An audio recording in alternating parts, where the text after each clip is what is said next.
लग्नासाठी मुलाचं वय 21 आणि मुलीचं वय 18 पाहिजे असा कायदा आहे म्हणे.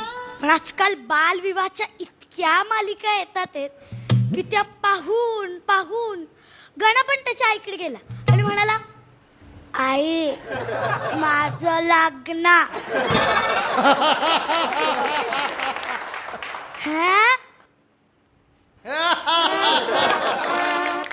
लग्न? अरे तोंडी परीक्षा तोंडावर आलीये, त्याची तयारी कर. अरे नाकाचा शेंबूड पुसताय ना तुला. लग्न करायला चाललंय का?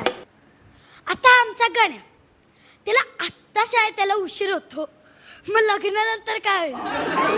हो लग्नानंतर तर त्यानं शाळेत 1 तास अगोदर यायला हवं, कारण त्याचं अर्धा अधिक काम गण्याची गणित करायला. पण ती सुद्धा जो गण्यासारखी आळशी निघाली तर तिला सुद्धा शाळेत उशिरा आल्याबद्दल गण्यामुळे अंगठ्या धराव्या लागतील, वर्गात झोपा काढल्यामुळे छड्या बसतील. आजकालच्या सुना जशा सासवांवर जबाबदाऱ्या टाकतात तशी गणी सुद्धा गण्याच्या आईला म्हणे, सासूबाई मी खेळून आले, तोपर्यंत तुम्ही माझा एवढा निबंध लिहून ठेवा.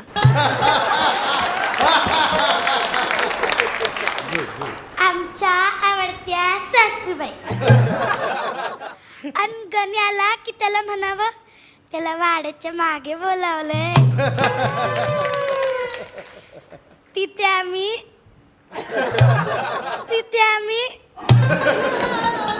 लपाछपी खेळणार. एखाद्या दिवशी जर गण्याची सासू गणीला भेटायला घरी येईल तेव्हा गणी आई पुढे अख्खा बेचा पाडाच वाचेल. आई ग, गण्यानं माझी पेन्सिल चोरली, मी त्याला आंघोळीला टॉवेल दिला नाही म्हणून बोच काढलं. त्याच्या घाणेरड्या अक्षराहून त्याला शाळेत छड्या बसल्या तर त्यानं घरी येऊन माझ्या निबंधाच्या वहीवर शाळेत सांडली.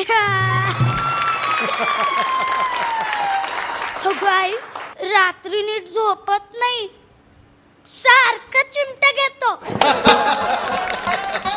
तू त्याला काहीतरी सांगून ठेव बर का, नाही तर मी आमच्या वर्गाच्या मॉनिटरला सांगेल त्याचा काटा काढायला.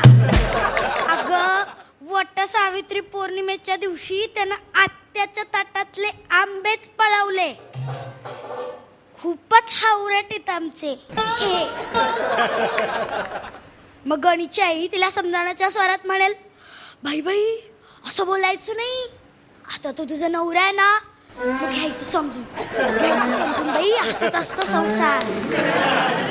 मग आणि चिडून म्हणेल, हा नवरा म्हणे, तिला म्हणूनच तसं काय, मी त्याला म्हणेनच, रे तुला आया बहिणी नाही काय,